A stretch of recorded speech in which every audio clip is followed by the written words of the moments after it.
Hi everyone! Kamusta na ba ang lahat? Alam kong napakatagal bago ko nag-upload ng bagong mini vlog. Sorry naman po. Pasensya na sa mga nagtatanong kung bakit hindi ako nag-upload ng video lately. Marami lang talagang ganap nitong mga nakaraan.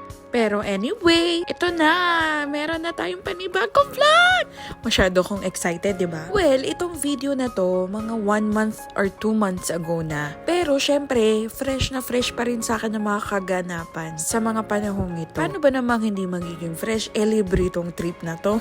Syempre, magtatanong kayo paano naging libre to. Nagpunta lang naman kami sa isa sa pinakamagandang island dito sa Abu Dhabi. Parang ayoko tuloy i-share, charot. For sure, alam ko meron ng mga nakakaalam kung saan tong lugar na to. Papunta nga pala kami sa Almaya Island, Abu Dhabi. At kasama ko dito ang aking kapatid na si Renzi at si Liana na aking kaibigan. Oo, alam ko.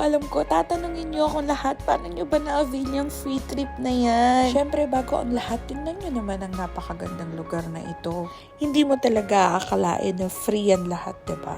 So, paano ba? Rich, kanina ka pa eh. Para sa mga gustong pumunta dito, pwede kayo magpa-reserve sa kanila or pwede rin mag-walk-in, pero first come, first serve. Oh, wait lang. Ang ganda ko dyan eh. Pumunta lang kayo sa Almaya Port. Lagpas lang siya ng Grand Emirates, Etihad Towers, Marina Mall. Basta sabihin nyo lang sa driver, Almaya Port. Alam na nila yon. And once na makarating na kayo doon, pumunta kayo sa lobby at magpa-register sa receptionist. Oh wait, for your information, free entrance for women and for kids from 11 a.m. to 2 p.m. Once na makapasok na kayo dyan sa mga oras na yan, kahit gabihin na kayo, wala naman na kayong idadagdag na bayad. And syempre, tatanungin niyo ko, paano naman kami mga lalaki? So ito na nga. Para sa mga male, sad to say, meron kayong entrance fee. But wait, there's more. Yung 250 na entrance fee nyo is consumable yung 150 dirham. O, hindi pa rin kayo lugi dun ha. Kung grupo naman kayo at may mga kasama kayong babae, why not maghati-hati na lang, 'di ba? Kasi panigurado mag-e-enjoy kayo dito sa ganda ng lugar. At eto pa, para naman sa mga medical worker, meron kayong 20% discount sa food and beverages nila. Kayo na talaga.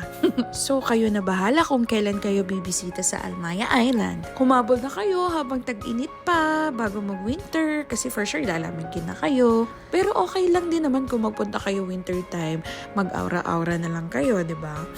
Actually, ito yung pinaka-exciting part kasi dito kami nagtagal sa mini bar nila na nasa gitna ng pool. O, diba? Aura-aura lang, inday. And since may pasok din ako ng hapon na yan, hindi nga rin kami nagtagal. Pero paniguradong babalik kami dito. And alam ko, pag nakita mo tong video na to, baka magpunta ka na at magkita na lang tayo doon.